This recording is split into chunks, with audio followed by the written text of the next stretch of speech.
Welcome to our channel. Today we how to increase Bitcoin Cash holdings with Voyager easy tutorial step by step clearly. Open your web browser and navigate to the Voyager app or website. If you haven't already, create an account by providing your email address and creating a password. Verify your email by clicking on the confirmation link sent to your inbox. Log into your account using your credentials. Complete any necessary identity verification steps as required by Voyager. Once logged in, navigate to the main dashboard. Look for the option to deposit funds. Select Bitcoin Cash from the list of cryptocurrencies. Choose your method of deposit, whether it's a bank transfer or another crypto wallet. If you choose bank transfer, follow the provided instructions to link your bank account. Make sure to fund your bank account with the amount you intend to invest.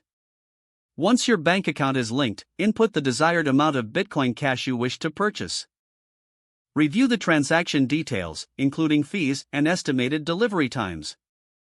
Confirm the transaction and wait for the funds to be deposited into your Voyager account. Once the funds are available, navigate to the trading section. Find Bitcoin Cash in the cryptocurrency market. Set your preferred amount of Bitcoin Cash to buy. Review the current market price and make necessary adjustments.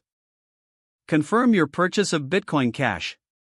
After the transaction is completed, check your wallet for your new holdings. You can monitor your Bitcoin Cash holdings from the main dashboard at any time. Consider setting up alerts for price changes or significant market movements. Explore other features within the Voyager app to enhance your trading experience. If the page does not load, refresh the browser or try again in a private or incognito window. Make sure you are using the correct email address, then retype it carefully to avoid small typos. If your password is not accepted, use the reset option and create a new strong password you can remember. Check your spam folder for verification or security emails, then complete any requested confirmation steps. Enable two-factor authentication if available to improve account security and reduce unauthorized access risk. Don't forget to like this video and subscribe to our channel for more step-by-step tech guides.